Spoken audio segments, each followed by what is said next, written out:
On the 23rd of December 2001, Russian director Alexander Sokurov shot 87 minutes of film uncut.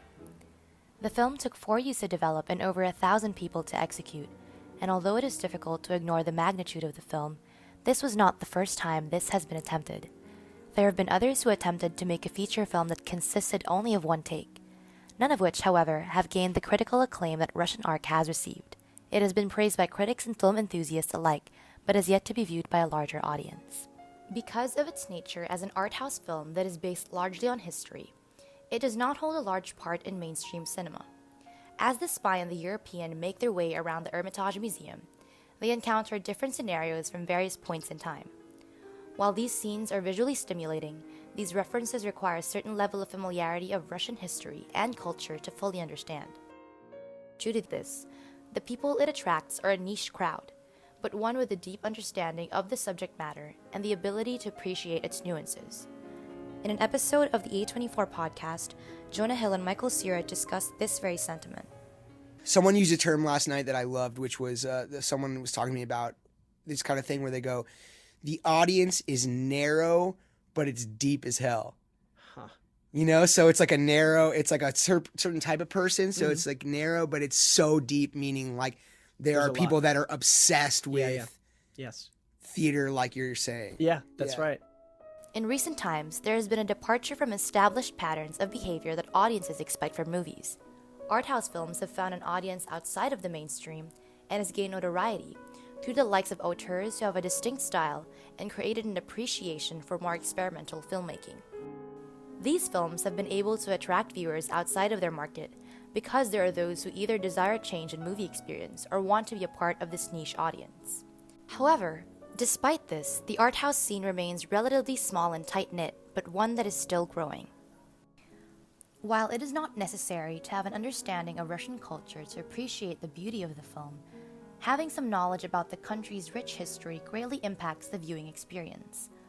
Trying to understand the content of the film in the context of Russian culture and history provides viewers with a deeper and unique perspective on key moments in the movie. It is important to note, however, that Russian Ark's purpose is not to educate. There have been movies in the past that attempt to tell the stories of those who have not previously been told. These films are generally aimed at educating the public of lives different from their own and create understanding for the other. This is not the case with this film.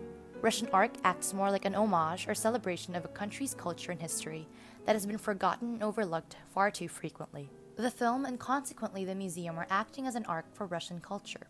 It protects history that should be remembered and looked back on with fondness. The Ark is needed to preserve and protect the memory of Russia's former glory, and deservedly so, especially when remembering events that have distracted from their vast history. The film was made not only with the intention of creating a visual masterpiece, but as a way for current and future generations to remember Russia's past greatness. While these moments are most certainly important in the accurate portrayal of Russian culture, it must be reiterated that it is not essential in a viewer's experience to enjoying the film. These moments show that Russian history are only meant to highlight the nuances of Russia's culture. The word avant-garde connotes experimental or even unusual approaches towards already established norms or ways of executing a certain process. Russian Ark has exemplified both aspects not just in technique but also in its execution. The production took years to plan and was given less than 48 hours to execute. It consisted of 22 assistant directors managing the setup of 33 rooms and preparation of 2,000 actors. Calling it a logistical challenge would be an understatement. With the amount of effort put into making of the film, did the film need to be that way? And is the one take its only redeeming factor? The one take aspect is the biggest thing the movie has going for it in terms of attracting a large audience. This is because mainstream audiences do not have a vast knowledge of Russian history, but they do have an appreciation and certain familiarity with one-take shots. They have no personal attachment to the subject matter. That and the film's lack of traditional plot structure makes it difficult to promote the film to a mainstream audience. That being said, its use of the one-take shot can be considered as an entry point towards appreciation by the masses. Many people assume that the film was simply a display of technical mastery and innovation for the time. However, Sokurov described the goal of Russian Ark as Вот фильм на одном дыхании. a concept that had yet to be explored. The film is an experimental take on the classic historical film genre. Slow cinema served as a form of engagement, albeit very unorthodox. This style has an unconventional method of engaging viewers and capturing their attention.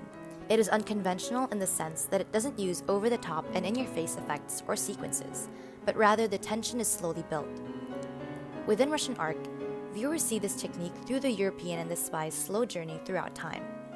The story and the underlying message of the film is not explicitly stated. Rather, viewers are left to understand the story through inference, especially as the narrative slowly pulls together piece by piece. Though the film does not follow popular techniques and methods that Hollywood films utilize, Russian Ark's use of slow cinema still manages to capture the audience's imagination and will remind you more of a piece of art rather than a film. In terms of techniques used, the one-take shot is arguably the most striking feature of Russian Ark.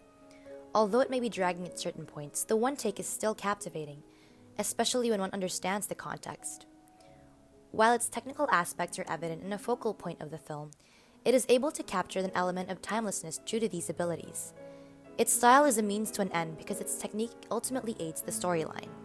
The one-take shot and slow cinema style are able to convey a deep and raw emotion that adds to the film's overall impact. The story itself has no specific timeline as evidenced by our two characters' journeys.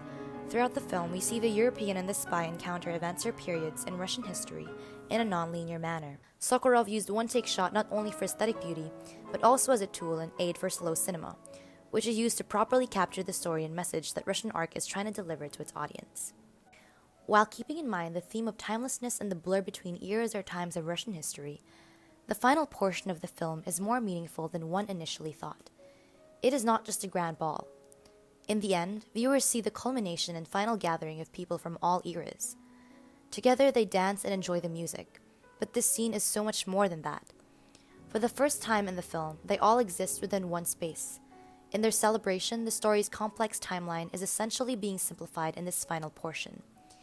The existence of these events and characters in a single space and timeline is indicative of the idea that Russian Ark is trying to convey to its audience.